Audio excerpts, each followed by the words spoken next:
Hi, I'm Noah. As a mild lurker on Reddit, I thought I would share my story and newest development in my life after 30 years. Might be a bit long, but will do my very best to give you context without too much fluff. Hope this is the right sub. So I lost my mom when I was 12 to breast cancer. So that just left me and my dad. It was a tough time, but we got through it together. When I was 14, Dad met and married my stepmom Ashley, who brought with her my stepbrother Mark, 14, and stepsister Emily, 12. I got along with Ashley and Emily really well, but Mark, not so much so. He and I were always getting into arguments and fights. I was always told by my dad to give Mark a break because he's been the man of his house for a while. So this is all new. Like somehow it wasn't new to me? Anyways, when I was 15, I met a girl at school, Lisa, and we started dating. As much as one can date at 15. However, Mark apparently had a crush on her and was mad that I asked her out. He started a fight over it, in which my dad had to intervene once again. And somehow, I again was made to be the bad guy. One day after my 16th birthday, my stepmom was putting away my laundry and started yelling, which was awkward because my girlfriend Lisa was there. We all ran thinking the worst. When we got to my room, my stepmom was holding several pairs of my sister's underwear, yelling at me why they were in my drawer. I had no answer, as I'd never seen them before. Of course, no one believed me, no matter how much protesting I did. Then Mark piped up saying he always caught me staring at his sister, thought it was creepy, and caught me once saying I wish I could marry her. Obviously lying, but that was all it took. Lisa slapped me and called me a perv and told me we were done and walked out. My dad grabbed me by the arm and threw me out of the house, yelling at me that he wasn't going to put his daughter at risk from a perv. Not the word he used, but you get it. I banged on the door to be let in, crying and telling them it was all lies told by Mark. My dad apparently had enough. I heard the locks. He opened the door and shoved me to the ground and told me to get lost. I told him I had nowhere to go, and he said that wasn't his problem, then closed the door. I found myself on the streets with nothing to my name, no place to go. I tried calling my dad's parents, but he had already called them and they told me they won't help a perv. My mom's parents passed away before I was born.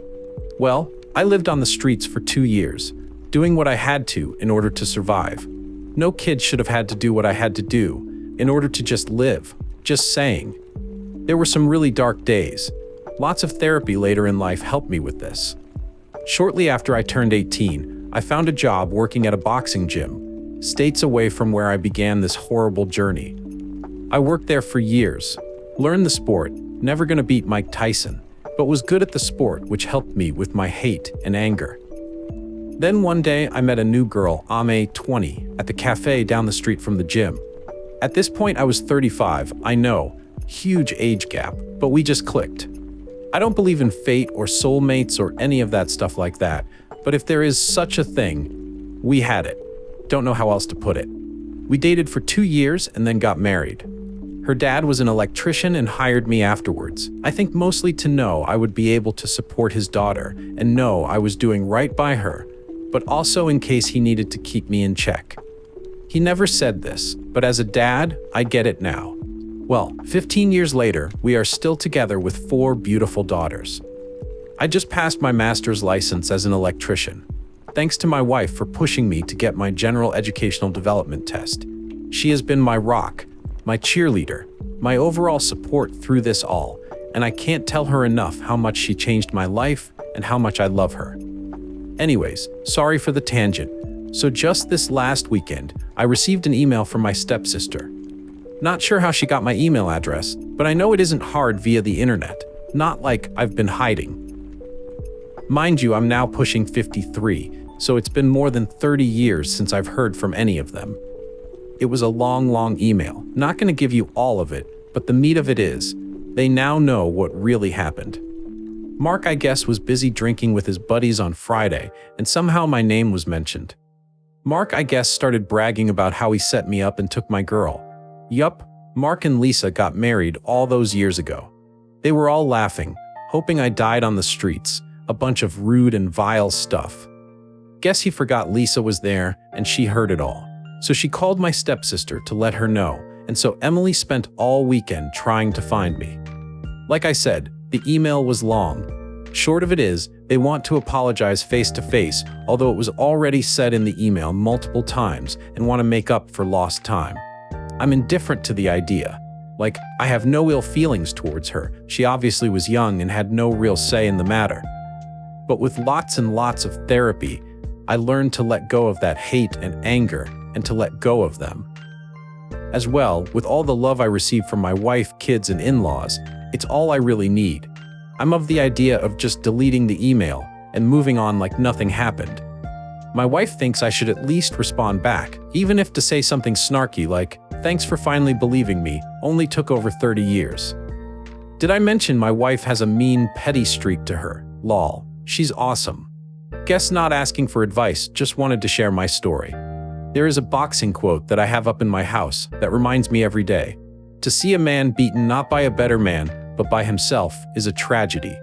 Edited, pushing 50 to 53, because apparently, people are getting hung up on my age. Because you know if it's not perfect. Guess that's Reddit for you. Top comments. It's up to you what you should do. Personally, I'd either delete the email or respond by telling her, thanks for letting you know, and that while you bear her no hard feelings, you have no interest in reconnecting with any of the rest of them. Interesting. I'm with your wife on this, BC. I'm petty like that too. Question for you. What happened to your dad and stepmom? Any mention of them in that email? Perhaps for final closure, simply respond.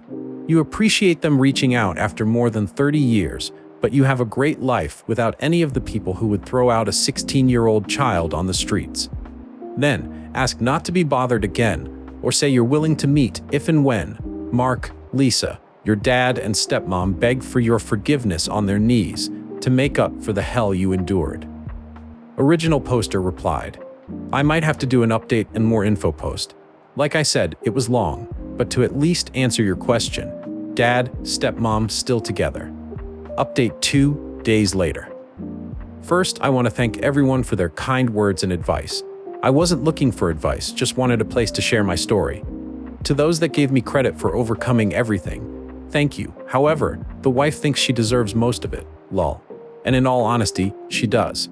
To those that think this is fake, it's Reddit, I get it. It is what it is. Most things have to be taken with a grain of salt. I shared my story, I can't make you believe me. But that's okay. If my story resonates and helps others know they can survive, then I'm happy with that. And that's all that matters.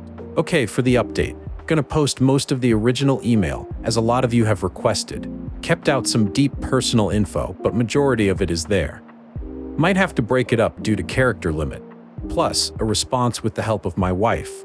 And also the help of others who made suggestions, which is good because I'm not that great at putting down in words how I feel without coming off looking dumb. She was able to make me sound less dumb, taking the family to the lake for the weekend to recharge and leave this all behind me. Thanks again to everyone. Email from stepsister. Dear Noah, this is your sister Emily. As I sit down to finally reach out to you after what feels like an eternity, I would like to explain why. I understand if you choose not to read this, but I truly hope you will take the time to at least hear me out. First of all, I want to apologize for never taking the time to contact you before. I was misled by Mark and Dad, who constantly painted a negative picture of you in my mind. They filled my head and heart with lies and made me believe that you were someone you were not. For a while, I held on to hope that you would come back home, but as time passed and their words continued to poison my thoughts, I let go of that hope and allowed myself to believe the worst about you.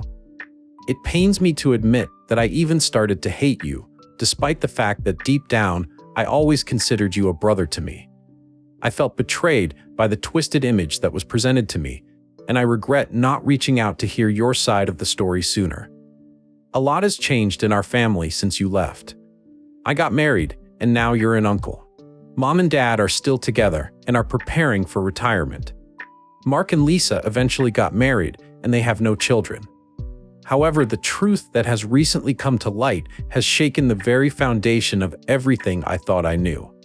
On Friday, Lisa overheard Mark boasting about how he orchestrated the setup against you, how he manipulated the situation to make you look bad, and how he convinced us to turn against you to his friends as they all got drunk. They laughed about the pain he caused you and the lies he spread, all while belittling you in the cruelest and meanest ways possible. Saying things like they hope you died in the streets. Lisa couldn't keep this bombshell to herself, and when she confided in me, my world came crashing down. To think that I could have been so wrong about you for all these years is a heavy burden to bear. I can't begin to express how deeply sorry I am, as is Lisa. We both realize now the extent of the manipulation and deceit that was carried out against you, and we are devastated by this fact. After sharing this revelation with Mom and Dad, Dad started crying, like really crying. I've never seen him cry before. I believe it because he has been carrying around a lot of guilt all these years. Obviously, now knowing the truth, he is now having to deal with the consequences of his actions. However, after several hours of talking, we all came to the conclusion that we needed to find you and make amends. I have spent hours trying to locate you, in the hopes that I could reach out and extend a heartfelt apology for the years of misunderstanding and mistreatment and hurt. I know that words can never undo the damage that has been done to you, but I sincerely hope that you can find it in your heart to forgive us. We long to make amends, to start anew, and to maybe even make up for lost time. Please know that I am truly sorry for the pain and hurt that you have endured because of our ignorance and blindness. I hope that someday we can meet in person so that I can look you in the eye and express my remorse face to face. I can only hope that you will consider giving us a chance to right the wrongs of the past and to heal the wounds that have been inflicted on you by us. With all my love and sincerest apologies, your sister, Emily. Email response from Noah. Dear Emily, I appreciate you taking the time to reach out to me, but I must be honest with you. The years of pain and hurt caused by the lies and manipulation by Mark and the betrayal by Dad have left deep scars that will never be truly healed. While I understand that you are now aware of the truth and are genuinely sorry for what has transpired, I find it difficult to simply forgive and forget. The betrayal and abandonment I experienced at the hands of my own family have left me with a sense of distrust and resentment that can never be overcome. The damage that has been done has impacted me in ways that you may never ever fully and truly understand, and the idea of trying to reconcile now feels like an insurmountable task. I have spent years in therapy trying to come to terms with the pain and deep trauma I endured, and I have worked hard to build a wonderful life for myself that does not rely on the presence or approval of those who turned their backs on me. While I am grateful for the apology and the newfound awareness of the truth, I do not feel compelled to rekindle a relationship that was built on lies, deception, and betrayal, especially after all these years. I have found peace and closure in distancing myself from those who caused me harm, and I do not see the need to reopen old wounds in the name of reconciliation. While I believe in the power of forgiveness, that isn't something I can give. I wish you all the best in your life. I really do, but I must prioritize my emotional health and self-preservation above all else. I hope you can respect my decision and understand that the wounds of the past will take a lifetime to heal. I would appreciate it if you pass this fact on to others, and please don't reach out again. I must look to my future and not my past. Sincerely, Noah. Final update. Hey everyone, it's been a hot minute since I've stopped in and updated you all. First, what to thank everyone who's still been reaching out and commenting on my post. So just have a final update for you all. I know a lot of you worried about my former family reaching out after I asked them to basically let me live my life in peace, but thankfully, all has been quiet. I think my response made it clear they weren't family anymore and decided to accept it. Outside of that, everything has been good. Actually, more than good. Found out we are having a baby boy. Although this wasn't planned, we are super excited, as are the girls. Not gonna lie, I'm a bit nervous. I think my wife can tell. She just keeps telling me I'm a great dad and not to worry. And yeah, after this one, we are done and I'll be going in for the snip. In the words of Sergeant Murtaugh, I'm too old for this crap. Just wanted to leave you guys with a little dad advice. Work hard, but stay humble. Never forget how hard you worked to get where you are today. Never forget who you are, It is so much greater than what you do.